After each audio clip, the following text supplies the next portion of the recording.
Assalamualaikum warahmatullahi wabarakatuh. Anak-anak sekalian kelas 8 yang sholih dan sholihah di mana saja kalian berada, bagaimana kabarnya hari ini? Semoga anak-anak selalu dalam keadaan sehat walafiat, selalu dalam perlindungan Allah Subhanahu wa taala. Alhamdulillahirabbil alamin. Anak-anak sekalian, di pertemuan hari ini, pertemuan ketiga, kita akan melanjutkan materi kisah perjuangan dakwah Rasul yang ke-16 sampai 25 Rasul. Kemudian para Rasul ulul azmi serta hikmah beriman kepada para Rasul Allah Subhanahu wa ta'ala. Namun sebelum pembelajaran dimulai, mari kita membaca basmalah. Bismillahirrahmanirrahim. Anak-anak sekalian yang berbahagia, tujuan pembelajaran pada pertemuan kali ini yaitu diharapkan setelah anak-anak mengikuti pembelajaran hari ini, anak-anak atau peserta didik mampu menjelaskan kisah perjuangan dakwah 25 Rasul dengan benar, menjelaskan pengertian Rasul ulul azmi dengan benar, menyebutkan nama-nama para Rasul ulul azmi dengan benar, serta menjelaskan hikmah beriman kepada Rasul dengan benar. Mari kita mulai kisah perjuangan dakwah Rasul yang nomor 16, yaitu Nabi Zulkifli alaihissalam. Diberi nama demikian karena beliau adalah orang yang mempunyai kesanggupan, karena beliau berjanji akan menyelesaikan persoalan dan memberi keputusan yang adil kepada kaumnya, sebagaimana firman Allah Subhanahu wa ta'ala yang artinya, dan ingatlah kisah Ismail, Idris dan Zulkifli. Mereka semua termasuk orang-orang yang sabar, dan kami masukkan mereka ke dalam rahmat kami.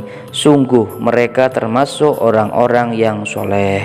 Quran Surat Al-Anbiya ayat 85 sampai 86. Selanjutnya Nabi ke-17 yaitu Nabi Daud alaihissalam. Nabi Daud diutus oleh Allah kepada kaum Bani Israel.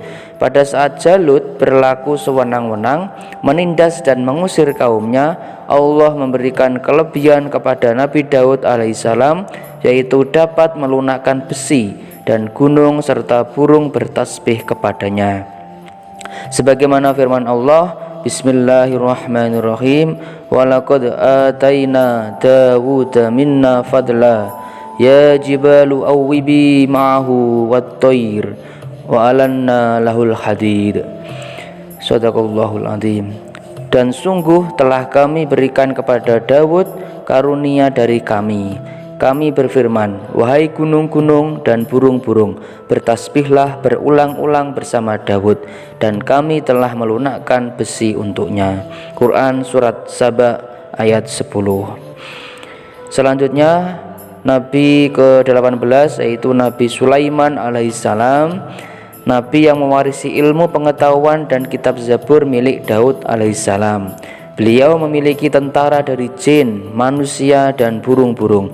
Beliau juga dapat mengerti bahasa burung dan semut. Wafatnya dirahasiakan oleh Allah dari semua makhluk kecuali rayap yang memakan tongkatnya, sebagaimana firman Allah Subhanahu wa ta'ala, Bismillahirrahmanirrahim, wali Sulaiman ar-riha wuduha syahrum warwahuha syahr. Artinya, dan kami tundukkan angin bagi Sulaiman yang perjalanannya pada waktu pagi sama dengan perjalanan sebulan, dan perjalanannya pada waktu sore sama dengan perjalanan sebulan pula. Quran Surat Saba ayat 12. Anak-anak sekalian, kita lanjutkan Nabi yang ke-19 yaitu Nabi Ilyas alaihissalam. Nabi yang sering dipanggil Ibnu Yasin, diutus untuk kaum Baalbak yang menyembah berhala yang bernama Baal yang berasal dari Tunisia.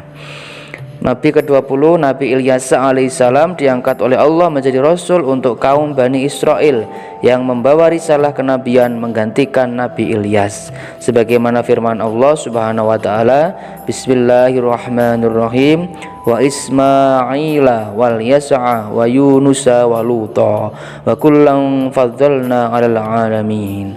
Artinya, dan Ismail, Ilyasa, Yunus dan Lut masing-masing kami lebihkan derajatnya di atas umat lain pada masanya. Quran surat Al-An'am ayat 86. Selanjutnya kisah Nabi ke-21 yaitu Nabi Yunus alaihissalam diberi gelar Dhunnun, diutus untuk kaum Nainui. Umatnya banyak yang durhaka kepada Allah sehingga beliau meninggalkannya. Di tengah perjalanan Nabi Yunus dilemparkan ke laut karena kapal yang ditumpangi kelebihan muatan.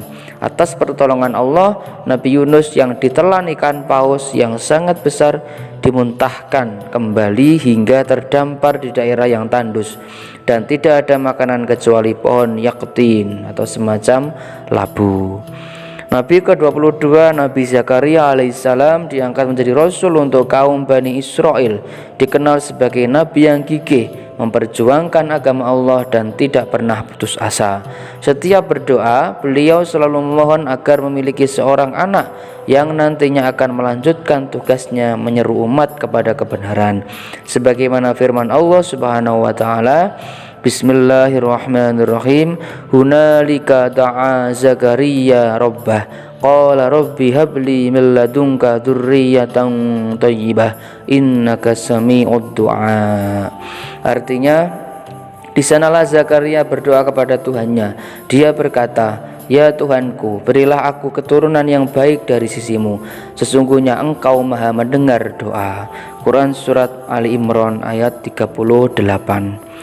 Anak-anak sekalian yang soleh dan solihah di mana saja berada, mari kita lanjutkan Nabi ke-23 yaitu Nabi Yahya alaihissalam, putra Nabi Zakaria alaihissalam yang melanjutkan risalah ayahnya. Sejak kecil ia terpelihara dari perbuatan syirik dan maksiat, sebagaimana firman Allah Subhanahu wa taala, Bismillahirrahmanirrahim. Ya Yahya khudil kitaba biquwwah wa atainahul hukma sabiyya. Artinya, wahai Yahya, ambillah atau pelajarilah kitab Taurat itu dengan sungguh-sungguh, dan kami berikan hikmah kepada Yahya selagi dia masih kanak-kanak. Quran surat Maryam ayat 12. Selanjutnya Nabi ke-24 yaitu Nabi Isa alaihissalam diutus untuk kaum Bani Israel. Pokok ajarannya sama dengan Islam, yaitu mengesahkan Allah. Nabi Isa mempunyai sahabat dikenal dengan Al-Hawariyun yang berjumlah 12 orang. Kemudian Nabi Isa dikejar oleh tentara kerajaan Herodes yang sangat kejam. Akhirnya ditangkap atas bantuan Yahuda, sahabat Nabi Isa yang berkhianat kepadanya. Atas pertolongan Allah, akhirnya Nabi Isa diselamatkan dan diangkat ke langit pada usia 33 tahun. Bukti kerasulan Nabi Isa dijelaskan dalam firman Allah Subhanahu wa taala yang artinya, Al-Masih putra Maryam hanyalah seorang rasul.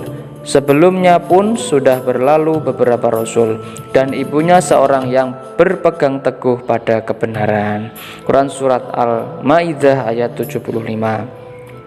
Nabi yang terakhir, Nabi kita semua umat Islam, yaitu Nabi Muhammad sallallahu alaihi wasallam, dilahirkan di dalam masyarakat yang jahiliyah, diberi gelar Al-Amin atau Nabi yang dapat dipercaya. Nabi dan Rasul yang terakhir yang membawa ajaran Islam diperuntukkan untuk umat manusia di dunia. Mengenai bukti kerasulan Nabi Muhammad ini dinyatakan oleh Allah dalam firman-Nya, Bismillahirrahmanirrahim. Muhammadur Rasulullah walladzina ma'ahu asyidda'u 'alal kuffari ruhama'u bainahum tarahum ruk'an sujjadan yabtaghuna fadlan minallahi wa ridwana. Artinya, Muhammad adalah utusan Allah dan orang-orang yang bersama dengan dia bersikap keras terhadap orang-orang kafir, tetapi berkasih sayang sesama mereka. Kamu melihat mereka ruku' dan sujud mencari karunia Allah dan keridhoannya. Quran surat Al-Fatih ayat 29. Anak-anak sekalian, kalian sudah tahu belum apa itu Rasul Ulul Azmi? Nah, Rasul Ulul Azmi adalah seorang Rasul yang mempunyai keteguhan hati dalam menghadapi cobaan dari Allah Subhanahu wa taala. Jadi Rasul ulul azmi ini adalah rasul pilihan Allah yang sangat teguh, sangat berpendirian, dan punya sisi yang teguh dalam hatinya dari cobaan Allah Subhanahu wa taala. Adapun 5 Rasulul azmi yaitu 1. Nabi Nuh alaihissalam, kedua Nabi Ibrahim alaihissalam, ketiga Nabi Musa alaihissalam, keempat Nabi Isa alaihissalam, kelima Nabi Muhammad sallallahu alaihi wasallam. Jadi masing-masing nabi ini diberi keistimewaan yaitu mukjizat. Mukjizat itu adalah kemampuan luar biasa yang dimiliki oleh seorang rasul. Kemudian mukjizat para rasulul azmi, pertama Nabi Nuh membuat bahtera yang sangat besar. Jadi Nabi Nuh itu mukjizatnya adalah mampu membuat perahu atau kapal yang sangat besar. Kedua, Nabi Ibrahim tidak terbakar oleh api ketika dibakar oleh Raja Namrud. Ketiga, Nabi Musa mukjizatnya yaitu tongkatnya berubah menjadi ular, tangannya mengeluarkan cahaya serta dapat membelah Laut Merah. Keempat, Nabi Isa alaihissalam mengobati berbagai penyakit yang sulit disembuhkan, membuat burung dari tanah dan menghidupkan orang yang meninggalkan walaupun sebentar. Yang kelima, Nabi Muhammad SAW mukjizatnya adalah membelah bulan, mengeluarkan air dari celah jarinya, dan Al-Quran serta peristiwa Isra Mi'raj. Anak-anak sekalian, sekarang kita bahas tentang hikmah beriman kepada Rasul. Pertama, meneladani sifat-sifat mulia para Rasul. Jadi sifat mulia seperti jujur, kemudian sabar, kemudian cerdas, kemudian semangat dalam berjuang membela agama Allah. Nah, itu kita patut tiru dan kita teladani.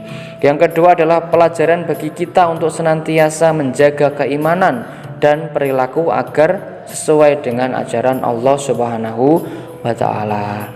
Jadi kisah-kisah para umat Nabi terdahulu itu kita jadikan pelajaran yang berharga, karena jika umat itu taat kepada Allah maka Allah akan berikan nikmat yang luar biasa. Akan tetapi jika umat tersebut melakukan tindakan maksiat, dosa atau kezaliman, ya, maka Allah akan memberikan azab yang sangat pedih. Nomor 3 adalah meningkatkan keimanan dan ketakwaan setiap harinya.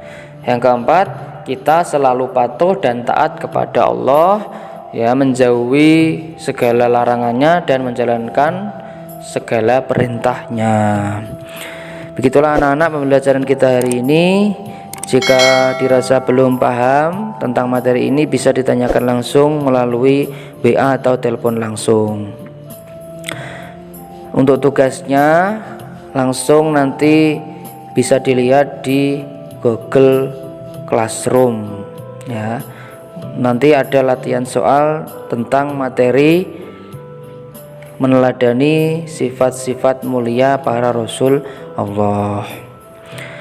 Demikian anak-anak pembelajaran kita hari ini, mudah-mudahan bermanfaat bagi kita semua. Terima kasih yang sudah menonton video ini mulai awal sampai akhir. Akhirul kalam, ihdinas syiratal mustaqim. Assalamualaikum warahmatullahi wabarakatuh.